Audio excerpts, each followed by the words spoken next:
முடிஞ்சிச்சா? வந்து சிக்கனுக்கு வந்து எண்ணெய் ஊற்றி வச்சிருக்கேன். இதில் வந்து இஞ்சி பூண்டு மிளகு சீரகம் இது நாலும் அரைச்சி வச்சிருக்கேன். வெங்காயம் சேர்த்துக்கலாம். சோம்பு வேணும்னா போட்டுக்கலாம், நான் போடல.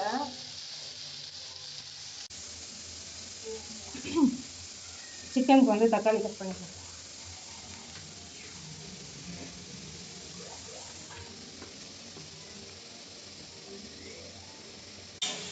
தக்காளி சேர்த்துக்கிறேன், பூண்டு சேர்த்துக்கலாம். இதில் வந்து அரைச்சி வச்சிருக்கேன் இஞ்சி பூண்டு மிளகு சீரகம் அந்த பேஸ்ட்டை வந்து சேர்த்துக்கிறேன்.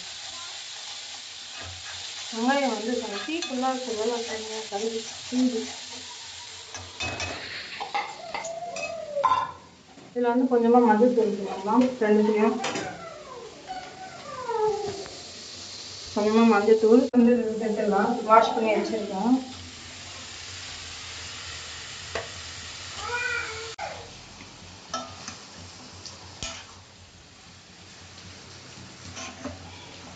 இதுக்கு தேவையான உப்பு போட்டுக்கலாம்.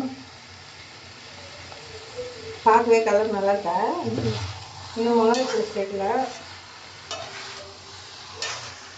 மிளகாத்தூள் சேர்த்துடலாம். இப்போ சேர்த்துட்டு மூடிட்டாக்க இதோட வேலை முடிஞ்சிடும். மிளகாத்தூள் சேர்த்துக்கலாம். மிளகு நிறைய சேர்த்துருக்கேன், அதனால கொஞ்சம் பார்த்து தான் சேர்க்கணும். இது கிணத்துலேயே கொஞ்சமாக தண்ணி மூடி வச்சிடலாம், வேகட்டும்.